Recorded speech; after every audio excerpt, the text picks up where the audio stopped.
होता जाता है। तो जैसे जैसे ब्रेन के पार्ट्स डेवलप होते हैं वैसे वैसे फिंगरप्रिंट्स डेवलप होते जाते हैं। अगर किसी का एक्सीडेंट हुआ है और मान लो ब्रेन में या कहीं भी चोट लगी है, बॉडी के किसी भी हिस्से में अगर टाके लगे कुछ है, तो फिंगरप्रिंट्स बाद में शो करता है। फिंगरप्रिंट्स का उस हिस्से में डैमेज दिखाता है।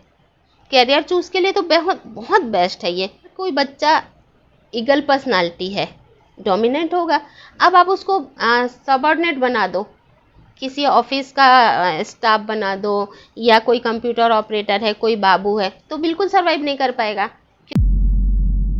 जैसे कोई बच्चा गर्भ में आता है तो भ्रूण के रूप में जब ये डेवलप होना शुरू होता है, तो मान के चलिए कि ये 6वें हफ्ते से लेके 22 हफ्ते के बीच में धीरे धीरे करके जब बॉडी पार्ट बनना शुरू हो गया, फिर जब ब्रेन डेवलप होता जाता है, तो जैसे जैसे ब्रेन के पार्ट्स डेवलप होते हैं वैसे वैसे फिंगरप्रिंट्स डेवलप होते जाते हैं।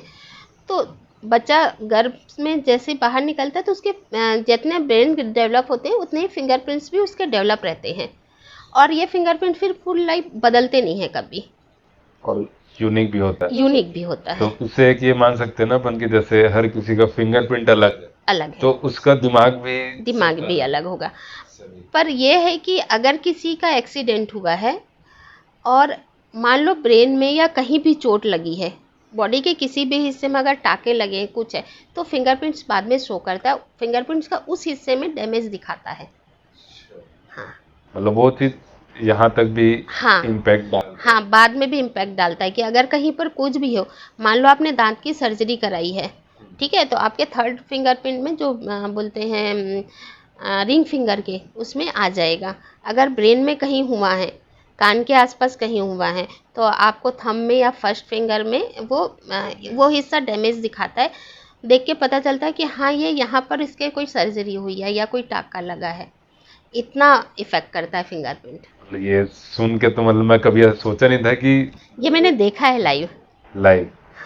मेरे को तभी भी ऐसा आपसे बात की तब मेरे को लगा कि इतना ज्यादा इम्पैक्ट हमारे इस फिंगरप्रिंट में होता है। कभी कोई मतलब सीरियस सोचो कि किसी का ब्रेन में कोई सर्जरी हो रहा है और उस फिंगर में, उस हिस्से में वो डैमेज हो जाता है, आप रीड नहीं कर सकते, जबकि यहाँ पे कुछ नहीं हुआ है, यहाँ कुछ जो भी हुआ है हमारे सर में हुआ अलग है, अलग हिस्से में हुआ है, लेकिन वो यहाँ तक हाँ। इम्पैक्ट। अब सोचिए, हम कॉमन सेंस में ये जानते हैं कि रिंग फिंगर में सगाई की अंगूठी पहनाते हैं। ये माना जाता है कि उस हिस्से का जो नस है वो सीधे दिल तक जाता है, तो बाकी फिंगर के कहीं तो जाते ही होंगे, कोई किसी से कनेक्ट तो होता ही होगा। तो ये मानते हैं कि थंब का है जो ब्रेन में जाता है ना, और अलग अलग हिस्सों में होता है। तो जैसे हमारे 2 हाथ हैं, तो जो राइट हैंड है वो लेफ्ट ब्रेन को इंडिकेट करता है, और जो लेफ्ट हैंड है वो राइट ब्रेन को इंडिकेट करता है। तो जो लेफ्ट हैंड का थंब है वो आपकी पूरी पर्सनालिटी डिफाइन करता है, लेफ्ट हैंड का था, लेफ्ट हैंड, क्योंकि वो राइट ब्रेन है, ठीक है, और राइट ब्रेन ही मेन होता है। तो अब इसमें जैसे कि आप DMIT एक टेस्ट है, इंटेलिजेंस टेस्ट है, तो किस किस एज ग्रुप में हम लोग इस टेस्ट को इम्प्लीमेंट करते हैं? देखिए, बहुत सारे पेरेंट्स तो 10th के बाद सब्जेक्ट चॉइस के समय करते हैं, पर मेरा मानना है कि आप किसी भी एज ग्रुप में कर सकते हो। वो बच्चा पैदा हुआ है वहाँ से लेके इंसान जब तक जी रहा है कर सकते हैं, हर एज ग्रुप में। इसके बेनिफिट्स क्या हैं अलग अलग एज में? क्या होता है कि जैसे बच्चा छोटा है, मतलब मान के चलो कि 0 से 2 ईयर तक का, तो ये जब छोटा बच्चा है तो माँ बाप भी उसकी लैंग्वेज नहीं समझ पाते हैं कि चाहता क्या है, क्या मांग रहा है, इसको क्या करना चाहिए, इसको स्पोर्ट्स में, या मतलब इसको आपको पालना है तो इसको पलंग में छोड़े, ज़मीन में छोड़े, इसके आसपास क्या चीज़ें दें, है ना, इसके झूले में क्या लगाना है, इसको आपको कैसे खिलाना है, कैसे हैंडल करना है। तो आप जब DMIT कराएंगे तो आपको उसकी पर्सनालिटी बचपन से पता होगी, ये बच्चा है क्या।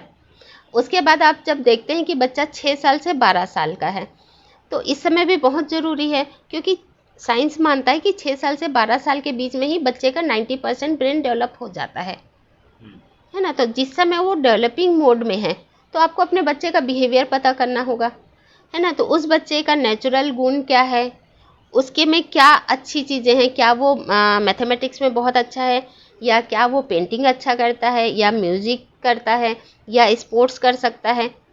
है ना। तो आप उस हिसाब से उस बच्चे को उस फील्ड में ले जाइए, तो वो बेस्ट देगा उस फील्ड में। प्रेशर भी नहीं होगा हाँ, किसी का। अब आप देखो कि कैरियर चूज़ के लिए तो बहुत बहुत बेस्ट है ये, कि आपको कैरियर चूज़ करना है। अब उसके बाद आप देखो कि अगर कोई बच्चा मान लो शादी करना है या उसको कैरियर है, तो जॉब सेटिस्फेक्शन कैसे मिलेगा? तो उसका बिहेवियर पता होना चाहिए कि वो क्या बॉसिंग स्वीकार करता है। अब जैसे डीएमआईटी में 4 पर्सनालिटी होती है, एक ईगल पर्सनालिटी है, पीकॉक है, आउल है और डव है ना। तो अगर कोई बच्चा ईगल पर्सनालिटी है, डोमिनेंट होगा। अब आप उसको सबऑर्डिनेट बना दो, किसी ऑफिस का स्टाफ बना दो, या कोई कंप्यूटर ऑपरेटर है, कोई बाबू है, तो बिल्कुल सर्वाइव नहीं कर पाएगा, क्योंकि उसकी पर्सनालिटी तो ईगल की है ना। और वो सक्सेस नहीं हो पा रहा है किसी रीज़न से, और वो किसी के अंडर काम कर रहा है, बिहेवियर बॉसिंग का है और बन रहा है सबऑर्डिनेट, तो वो बिल्कुल सर्वाइव नहीं करेगा, क्योंकि वो किसी की बॉसिंग ले ही नहीं सकता है। तो वो जिंदगी भर असंतुष्ट रहेगा।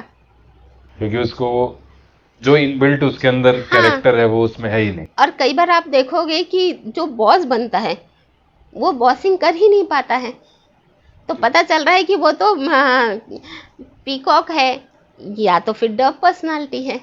जो थोड़ा सा मतलब हाँ, इंट्रोवर्ट टाइप होंगे, जो इंट्रोवर्ट थोड़ा होगा, दब के रहने वाले होंगे। इंट्रोवर्ट है, एक्सट्रोवर्ट है, ये भी दिखता है उसमें।